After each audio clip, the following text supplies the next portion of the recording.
देखिए आप उसको खुद से सुन लो। एक अपने पास करंट कैरिंग कंडक्टर है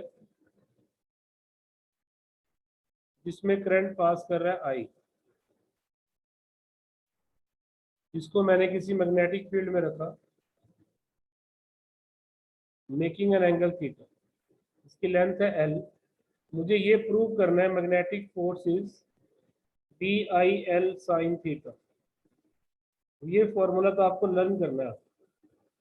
ये आपको मल्टीपल चॉइस आएंगे तो वहां ये फॉर्मूला याद होना चाहिए, B I L sine theta. इसको प्रूव करने के लिए मैंने हेल्प ली, एक तो जो चार्ज पे फोर्स लगती है B Q V sine theta, single charge पे जो फोर्स लगती है वो ये लगती है। और इसके अंदर कितना चार्ज प्रेजेंट है, N is the number per unit volume. तो पहले तो फ्री इलेक्ट्रॉन ढूंढ लो, एन इंटू वॉल्यूम, वो होता है एन इंटू एयर। और चार्ज भी ई ले लो आप, तो टोटल फोर्स कितनी लगेगी, B E V sine theta, उसके साथ टोटल नंबर ऑफ इलेक्ट्रॉन ले लो, एन ए एन। इसमें आप यूज करो ये वाला formula, I is equal to N E A V D. ये पढ़ा हुआ है आपने इलेक्ट्रिसिटी में। बी यहाँ पर ड्रिफ्ट वेलोसिटी ही होगी। तो जब मैं इसकी वैल्यू इसमें पुट करता हूँ तो मेरे पास फॉर्मूला बन जाएगा बी आई एल साइन। और आपको ये सारा एक्सप्रेशन सिर्फ अंडरस्टैंड करना है, प्रिपेयर नहीं करना है, फॉर्मूला ध्यान रखना है, बी आई एल साइन। तो किसी भी कंडक्टर पे कितनी फोर्स लगेगी बोलो, बी आई, बी क्या है इसमें, आई एल। मान लो ये कंडक्टर है,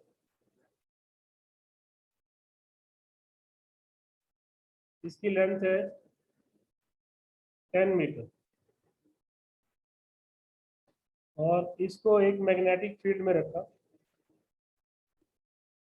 इस मैग्नेटिक फील्ड में बी में, बी दिया हुआ है 2 टेस्ला और एंगल इज 30 डिग्री। करंट इसमें नेट 2 एम्पियर फ्लो कर रहा है, और आपको बताना है मैग्नेटिक फोर्स कितनी लगेगी और किस डायरेक्शन में लगेगी। डायरेक्शन पहले मैग्नीट्यूड निकालो, कितनी लगेगी मैग्नीट्यूड।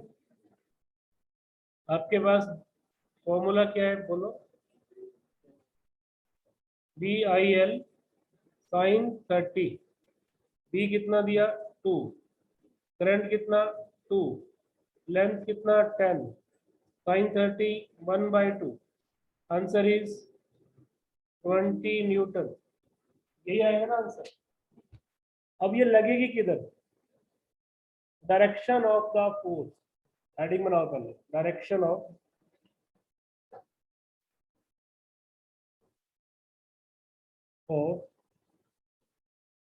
फोर्स।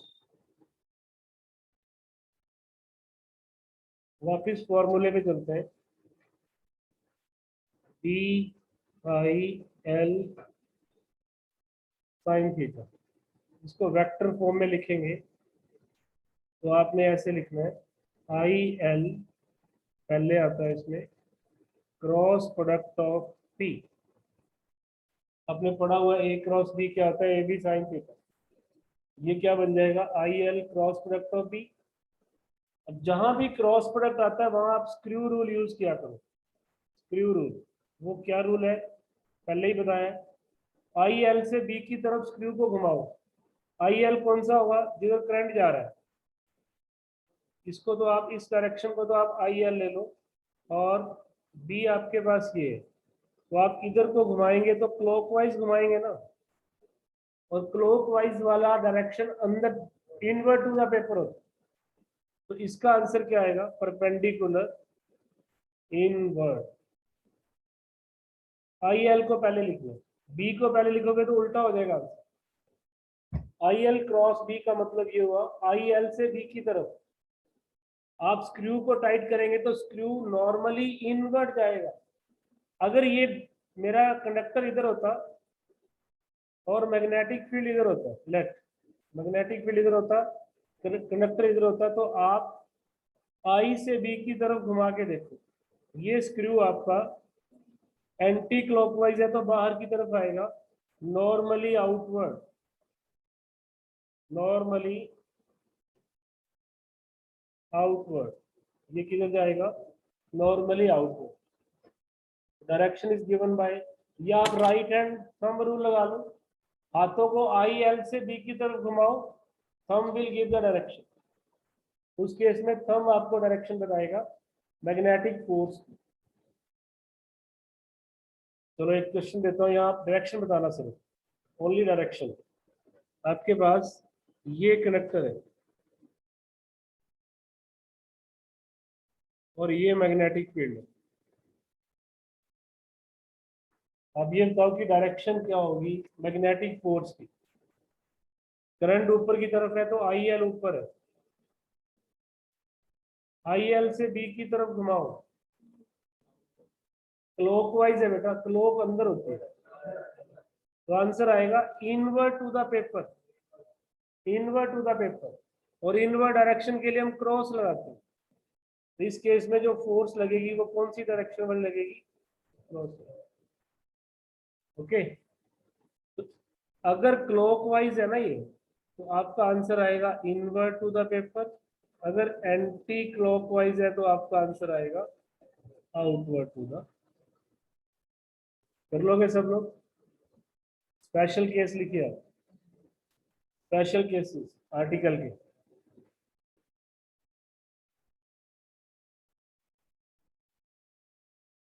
बेटा नहीं बोलो क्लास में, स्पेशल केसेस।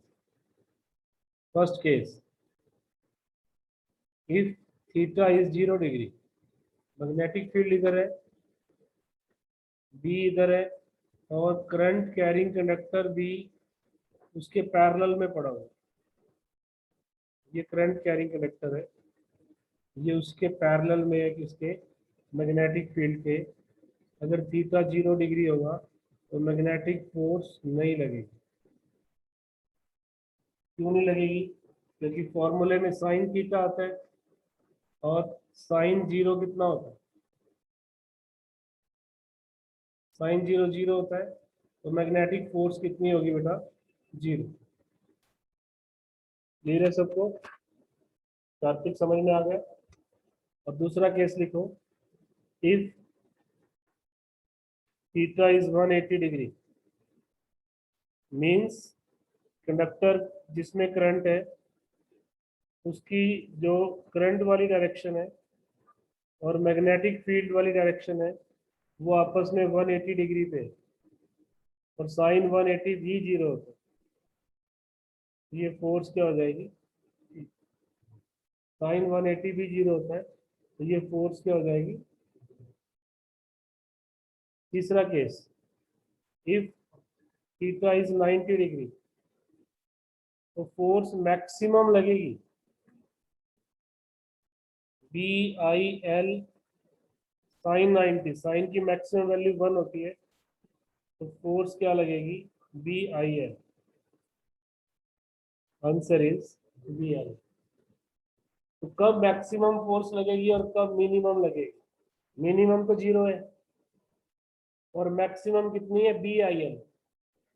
बाकी फोर्स इसके बीच में लगेगी, 0 और बी आई एल के बीच। ये फॉर्मूला और पहले वाले फॉर्मूले में क्या रिलेशनशिप है देखिए, याद रहेगा फिर आपको। चार्ज के ऊपर आप पढ़ते थे B Q V sine theta, यही पढ़ते थे ना। अगर मैं इसको कंडक्टर में लेके आता हूँ, फॉर्मूला याद करवा रहा हूँ आपको। चार्ज होता है करंट इनटू टाइम, होता है ना, और वेलोसिटी होता है लेंथ बाय टाइम। चार्ज को तो आप लिख दो करंट इनटू टाइम, और वेलोसिटी को लिख दो लेंथ बाय टाइम। टाइम से टाइम कट गया ना, ये आपको याद हो जाएगा। दूसरा फॉर्मूला भी बी आई एल साइन। और इन एग्जामिनेशन में अब इम्पोर्टेंट ये रह गया कि आप फॉर्मूले माइंड में कैसे रखोगे। आपको ऐसे क्वेश्चन आएंगे कंसेप्चुअल कि एक कंडक्टर था जिसमें कोई करंट है। गर्भ तूने आंसर करना है। अगर तेरे से नहीं होगा तो बाकी बच्चे ट्राई करें, पहले मत बोलना। गर्भ क्वेश्चन सुन ले।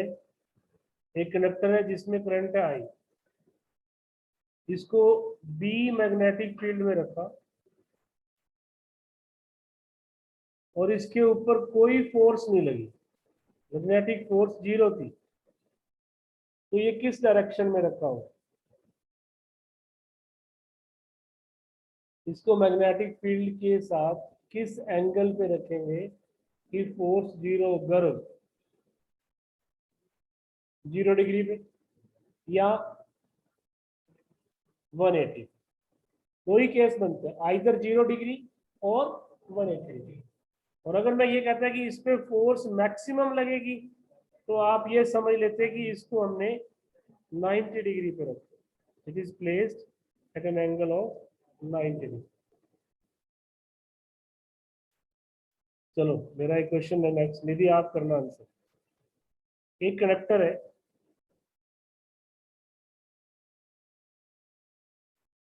उसको मैग्नेटिक फील्ड में रखा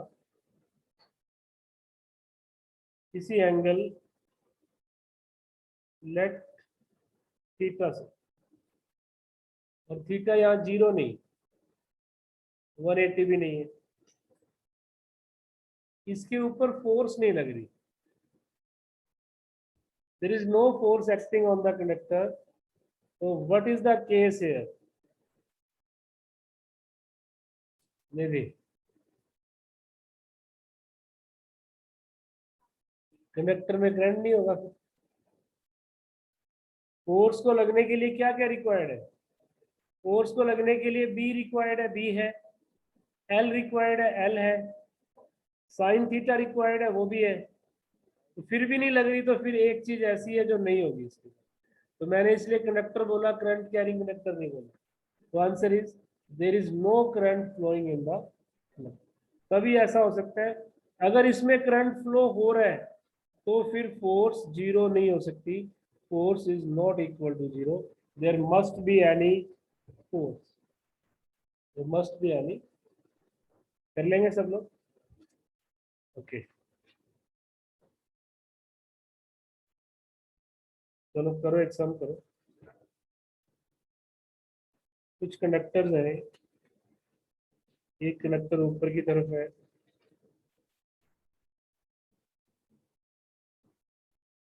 एक ना ये कॉइल बना लो, रेक्टेंगुलर कॉइल,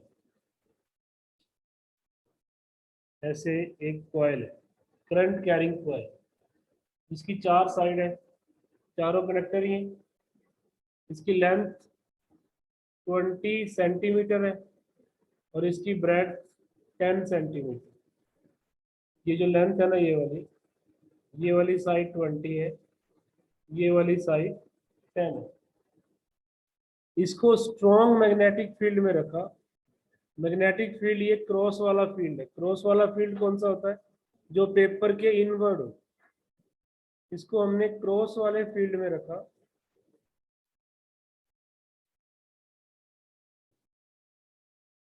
और फील्ड की वैल्यू कितनी है? Net field is 5 Tesla. What is the total force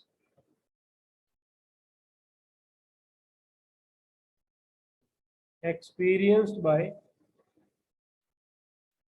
rectangular coil, and also give the direction? Total force experienced by the coil and also give the direction. आपको direction भी बनानी है और total force भी बतानी है। करंट करंट ले लो 1 ampere, current is 1 ampere. चलो और इजी कर देता हूँ, आप ना ए बी पे फोर्स निकाल दो और डायरेक्शन के साथ, बी सी पे फोर्स निकाल दो डायरेक्शन के साथ, सी डी पे फोर्स निकाल दो और डी ए पे निकाल दो। उसके बाद देखना, अगर तो फोर्सेस अपोजिट है तो माइनस कर देना, पैरेलल है तो ऐड कर देना। डायरेक्शन आपने देखनी।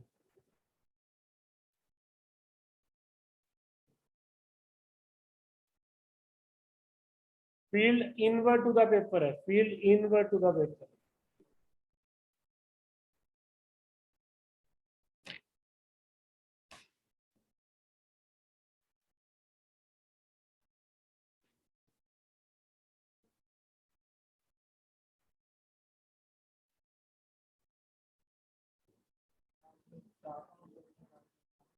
ये ए बी पे, फिर बी सी पे, फिर सी डी पे, और फिर डी ए पे।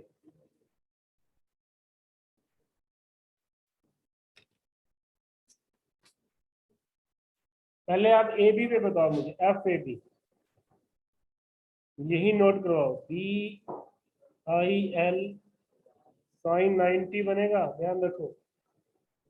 फील्ड अंदर की तरफ है और करंट राइट साइड में जा रहा है, दोनों में एंगल 90 है। फोर्स कितनी बनी, बी कितना है मेरे पास देखना, 5। करंट कितना है, और ये लेंथ है 10 सेंटीमीटर, इसके मीटर बनाना। 1/2 0.5 न्यूटन। अब आप बताओ डायरेक्शन किधर हो,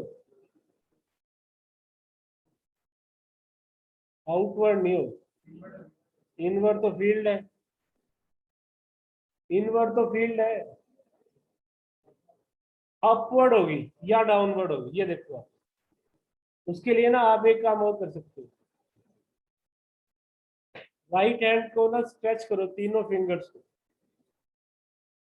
फोर्स के लिए आप लगा रहे हो ना, तो 1 मिनट, आई एल अंदर है ना, आई एल अपवर्ड आएगी ना, फील्ड इधर है, क्या डाउनवर्ड आएगी, लेफ्ट हैंड लगेगा, सॉरी लेफ्ट हैंड की ना तीनों फिंगर को स्ट्रेच करो। जो बच्चे कनेक्टेड है, मैं एक बार वीडियो ऑन कर रहा हूँ, आप लोग क्या करो, आएगा नहीं क्या वीडियो, आप लोग ना अपने लेफ्ट हैंड की तीनों फिंगर को स्ट्रेच करो इस तरह से, इसको करो आप फील्ड की तरफ, फील्ड अंदर है ना, हाँ, और ये वाली फिंगर को आप करो करंट की तरफ। तो thumb will give the direction of magnetic force, thumb will give the direction of magnetic force. Is it clear, upward आएगी, तो यहाँ पर जो फोर्स आ रही है वो आपके पास अपवर्ड आएगी यहाँ पर। एक बार फिर से देख लो इस चीज, और इसका वैल्यू कितनी आएगी, 0.5 न्यूटन। आप लेफ्ट हैंड साइड की जो फर्स्ट फिंगर है ना, आपकी फर्स्ट फिंगर है, इसको तो आप पॉइंट करोगे मैग्नेटिक फील्ड की तरफ। जो आपकी सेंट्रल फिंगर है, सेंट्रल फिंगर है, इसको आप पॉइंट करोगे करंट की तरफ। और जो आपका थंब है, उसको आप पॉइंट करोगे फोर्स की तरफ। बाकी फिंगर्स को आप अपना फोल्ड करके रखो, इसे भी तोड़ देगा। Thumb will give the direction of your magnetic. अब सिमिलरली आप मेरे को बता दो बीसी पे, डायरेक्शन भी बता दो और मैग्नीट्यूड भी बता दो। एफ बी सी, बी तो 5 है, करंट 1 है, लेंथ कितनी है 20, 1 न्यूटन आएगा। डायरेक्शन बताओ किधर, लेफ्ट हैंड को फिर से स्ट्रेच करो, फर्स्ट फिंगर को फील्ड की तरफ करो और सेंटर को करंट की तरफ करो। तो ये फोर्स आपके पास किधर आ रही है, राइट साइड में या लेफ्ट साइड में, करके देखो ना खुद आप। तो क्या ये फोर्स इधर लगेगी, श्योर है, ये वाली फोर्स आपके पास 1 न्यूटन आ गई। सबसे पहले लेफ्ट हैंड यूज करना है, राइट हैंड से मत करो। इसको करो फील्ड की तरफ और इसको करो करंट की तरफ। मेरे साथ मेरे आप उल्टा बैठे हो, तो मैं इसको देख के कर रहा हूँ। ये field invert to the paper है, करंट नीचे आ रहा है, तो थंब किधर आएगा, मेरे राइट हैंड की तरफ। तो ये फोर्स आ गई सेकंड। तीसरी फोर्स निकालो आप डीसी पे, ये डाउनवर्ड है, करो ना आप, बना के देखो इसमें करंट किधर है और फील्ड किधर है देखो। ये फोर्स डाउनवर्ड आएगी, फील्ड इधर है, करंट इधर, तो ये डाउनवर्ड आएगी, पेपर पे आएगी डाउनवर्ड आएगी, और ये वाली लेफ्ट साइड में आएगी। सर एफ ए बी भी 1 न्यूटन ही होगी क्योंकि लेंथ 20 सेंटीमीटर है। बेटा एफ ए बी 10 सेंटीमीटर है ब्रेड्थ, बेटा 20 लेंथ है, 10 ब्रेड्थ है।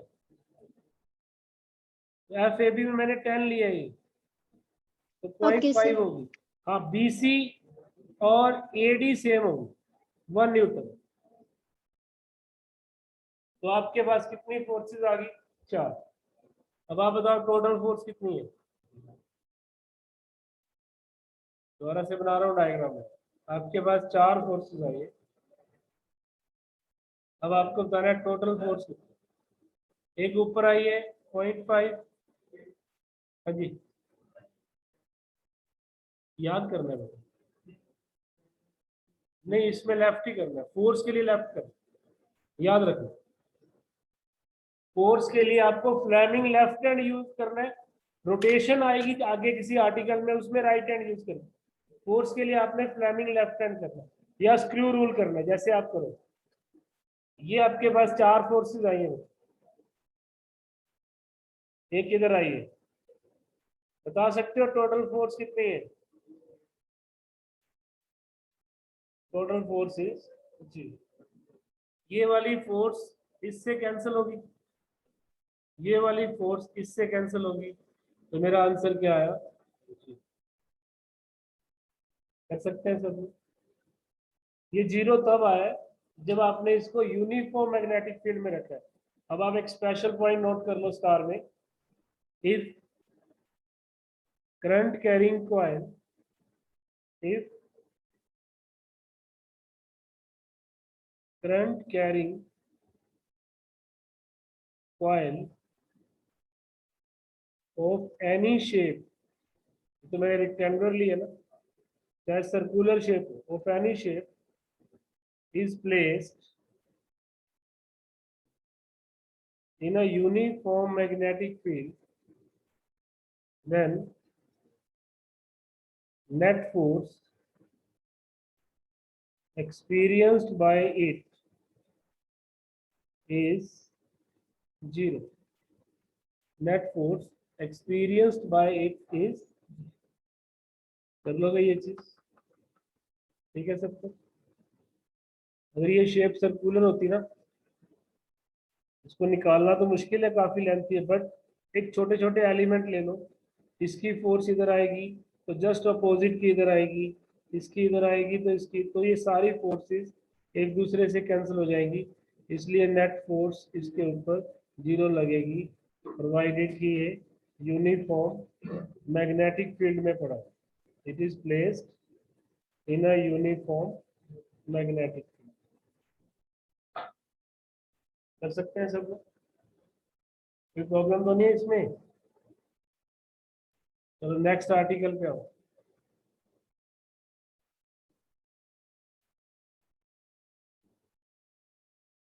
Torque experienced by current carrying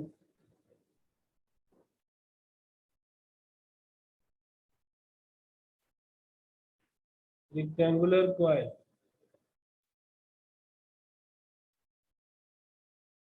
Torque experienced by current carrying rectangular coil. Torque क्या होता है निरुद्ध? टॉर्क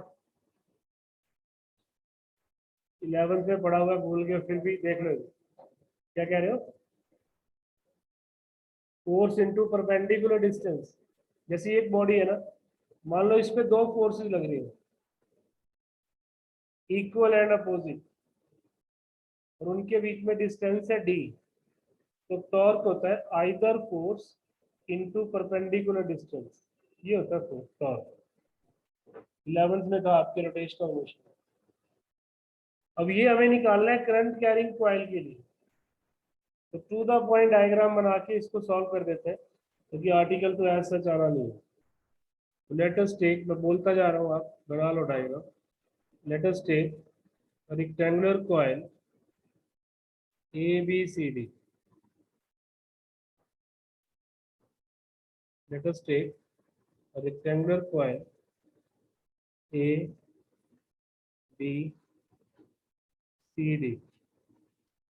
carrying current I, या let I be the current flowing through the coil. I be the current passing through the coil. It is placed in a uniform magnetic field B at an angle theta with the field.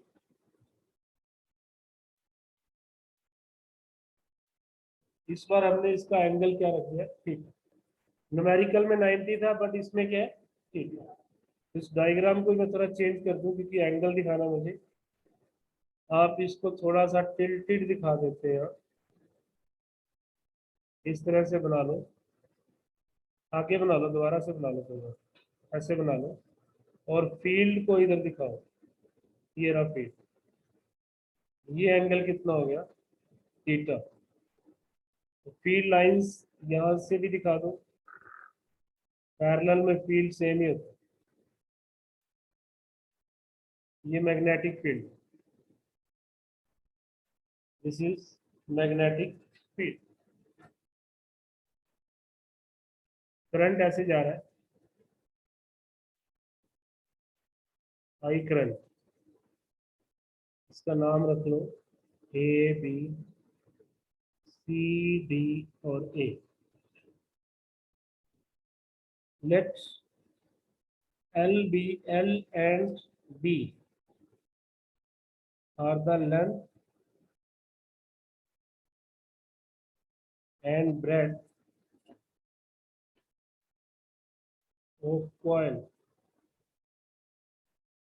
तो area किसके equal होगा coil का, area A क्या हो जाएगा, L into B, यही होगा ना एरिया। अब इसीलिए न्यूमेरिकल करवाया था कि आप ये फोर्सेस निकाल सके। अब ए बी पे फोर्स कितनी लगेगी और किस तरफ लगेगी, ये बता। forces experienced by the conductor AB is force experienced by the conductor AB is कितनी होगी ये, BI, L की जगह पे क्या लें, ब्रेड्थ ना, इसके लिए VIB साइन थीटा। डायरेक्शन बताओ, मैं डायरेक्शन में इंटरेस्टेड हूँ।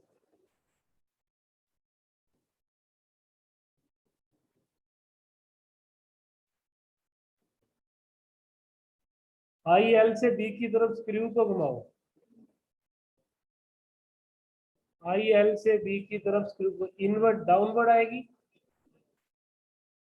इनवर्ड नहीं आएगी, डाउनवर्ड आएगी इधर। ये फोर्स की डायरेक्शन इधर आएगी। दोबारा से करके देख लो बेटा, IL से B की तरफ क्लॉकवाइज घुमा रहे हो ना, क्लॉक अंदर, अंदर का मतलब आप ऐसे क्लॉक, इनवर्ड पेपर के ऊपर ही है, but downward direction. It is directed vertically downward, directed vertically, VR लिख दिया मैंने, डाउनवर्ड।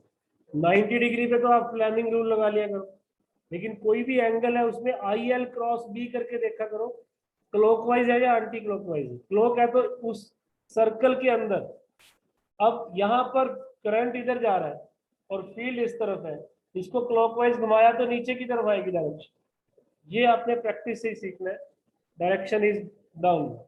सिमिलरली ना, आप एक बार DC की फोर्स निकालो, इसकी डायरेक्शन ऊपर आएगी, चेक करो, क्योंकि ये वाला एंगल थीटा है, बट ये एंगल 180 माइनस थीटा बनेगा।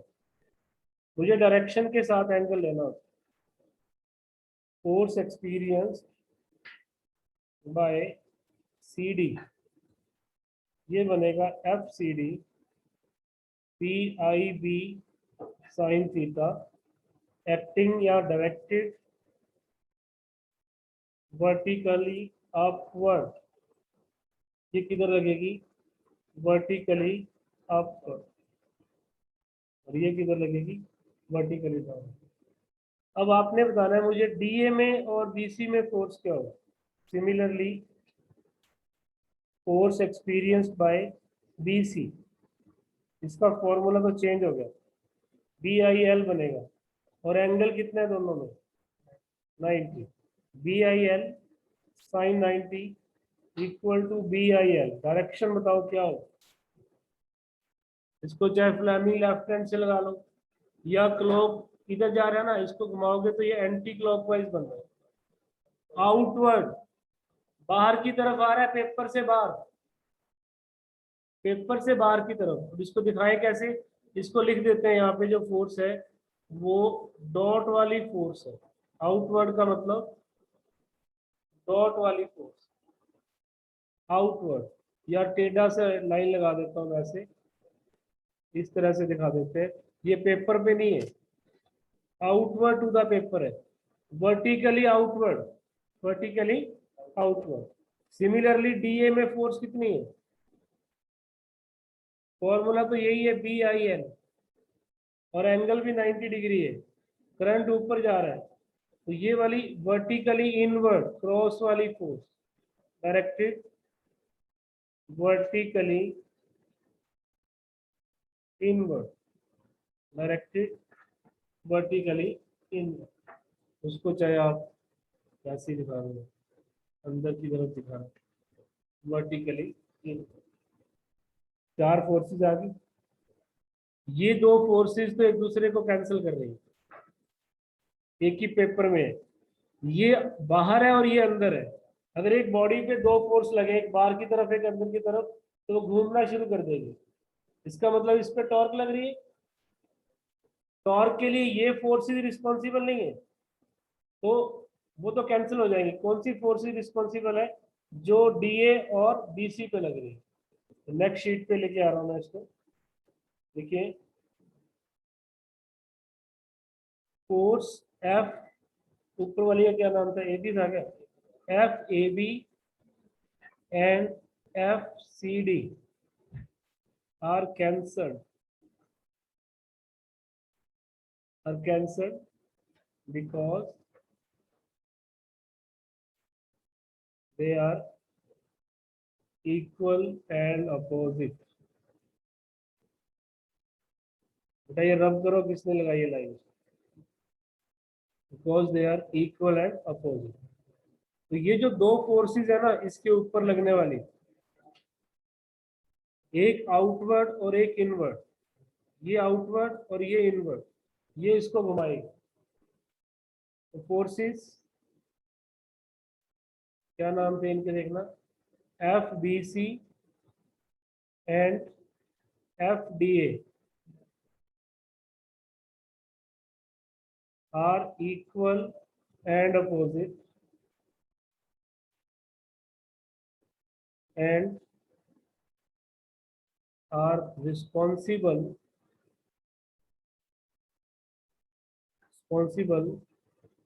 for the turning effect।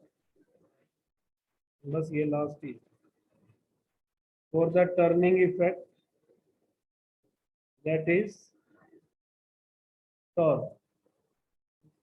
तो कल इसको कंप्लीट करेंगे यहीं से, इतना नोट करके आना है। कल अभी टॉर्क निकालना है, कल निकालेंगे।